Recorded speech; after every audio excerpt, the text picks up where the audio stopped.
Alright guys, welcome back to another video. It's your man Jay Will. So in this video I want to talk about why I can still possibly recommend this phone. This is the Moto Z2 Force, previous flagship from, I guess you want to call it, last year. This came out in 2017 and it actually hasn't been out that long. It was actually only released in August of 2017. So we're heading up on a year that this phone has been released to the masses. This is a killer flagship. Now, last year I named this phone the most appealing phone for 2017 for me, and since then I don't use it as much, but I'm using it right now, and I've been using it for several days, and I found out why I really like this phone so much in 2017. Not just the price, but the overall experience I get when I use this phone.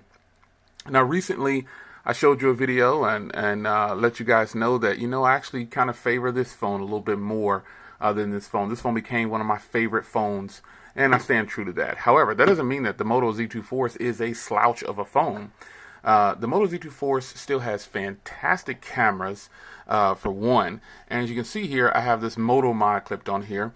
I've been on this same battery for, let's see here, I've been on the charge for 21 hours.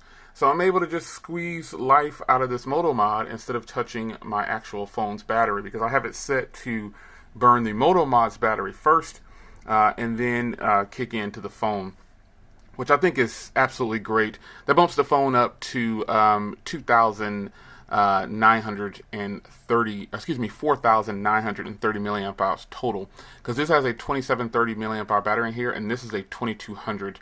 So almost 5,000 milliamps in battery life is absolutely great. Now, the Moto Z2 Force, the reason I said I can get this, I can still recommend this over several of the new Moto phones that are coming out. It's not to put Motorola down. It's not to say that the current phones that are coming out are going to be bad. It's just that they're not releasing, to me, any flagships at this point.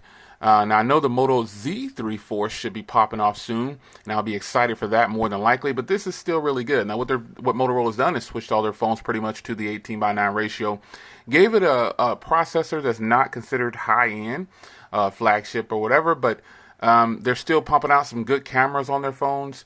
But how do they compare to this particular phone? Or the Moto Z2 Play, for that matter, or the Moto Z Play?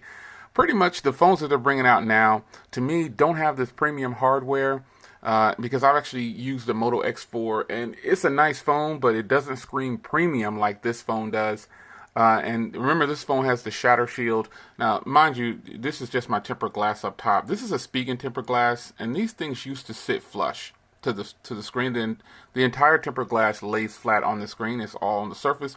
However, this is actually a brand new tempered glass, because I bought the 2-pack Spigen glass set, and it won't adhere to the top of the phone for some reason. I'm pretty sure that's just how the glass is made. It's a huge fail on the Spigen part, but the case works good still. So I just put this on before this video, actually, because the other one was kind of banged up and lifting in that corner, and I thought that's what it was, but it turns out my brand new one won't adhere either in that side, so I don't know. Nonetheless, the screen is a shatter shield screen, so you can't break this screen.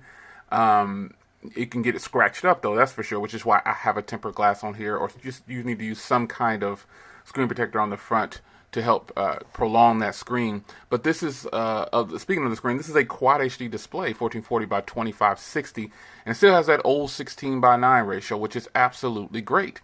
This is actually, this phone actually has a Snapdragon 835 inside. And it does have dual 12 megapixel cameras with a dual LED tone flash on the back. So to me, with the addition of the Moto mods, the premium hardware that you get with this thing, the water resistance, the shatter shield, because the new Moto phones, they say that they're going to be splash resistant. Basically, you can, mild splashes of rain every now and then, but you're going to have to put it in your pocket. This, you can pretty much get it wet. I've gotten it wet multiple times, and I haven't had any issues with it. Now, this says splash resistant too, but I've actually gotten this phone wet, and it works just like brand new. Not a problem. I didn't get it soaking wet, but it definitely got wet. And that's just another thing that makes this phone really, really good. You get that front firing speaker that you get on most of the Motorola phones now. And this is a very loud speaker. It actually has Type C. You get all the Moto gestures, and I use them frequently. And you get the Moto gestures on the new devices. But the point I'm making here in this video is just a quick reminder and update how nice the Moto Z2 Force really is, and the Moto Z2 Play.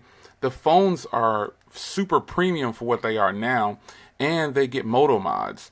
Now, the new generation of phones that are coming out, they're in the E line and the G line. It would have been nice to see Motorola capitalize on to sell more Moto mods. So if I was Motorola, I would have still tried to do some kind of 18:9 ratio or use this same body and just filled up the entire front and still put that fingerprint reader in the back, make it accessible to more Moto mods. I mean, because the G line is a great line, the E line is a great line. I'm actually more excited about the Moto E5 Plus than the G6 or the G6 Plus, which isn't coming to the US. The G6 Plus isn't coming over here. So, nonetheless, this is a fantastic phone. I don't anticipate a lot of people saying, "Oh, Jay, you're right," because I'm not trying to be right with this video. I just want to tell you my thoughts on it, on how their new phones are faring against their previous flagships, because this is a flagship, and right now, easily grab this phone for $300, $375 on T-Mobile in particular, and even Motorola was selling this, the unlocked version and the Verizon version, for $3 something at one point on a promotion. Right now, they're giving away 2 Moto mods you get to choose. So they're having trouble selling these Moto mods, so they want you to buy the phones.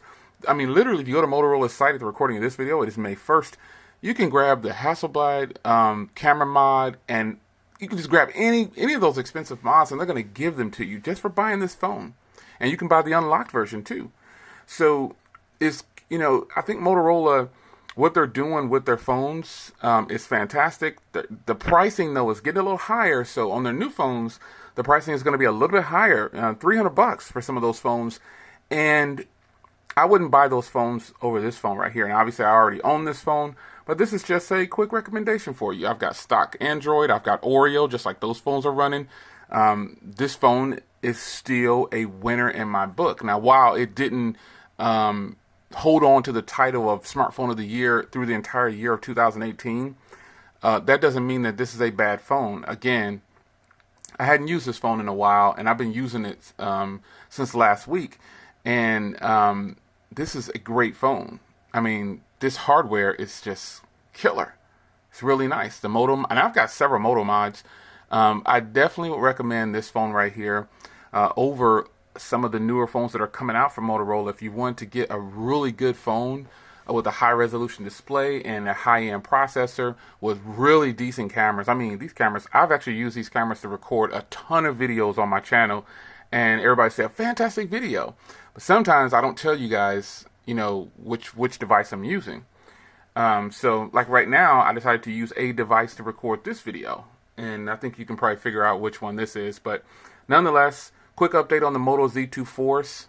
Listen, folks, I'm not saying don't buy the new Moto phones, because I don't even have them yet. I've already got a bunch of cases for the Moto G6 that I plan on picking up for review. But I just don't believe that the Moto G6 will impress me more than the Moto Z2 Force. The Moto Z3 Force, if that ever comes to the light, probably will be the phone to sway me away from this one if possible, if the price is right. So it's your man Jay Will. I will see you guys in the next video. Quick Motorola update. I love this phone. Can't stop using it. Take care, guys. And be sure to leave a comment down below and share this with all your Motorola fans. Take care.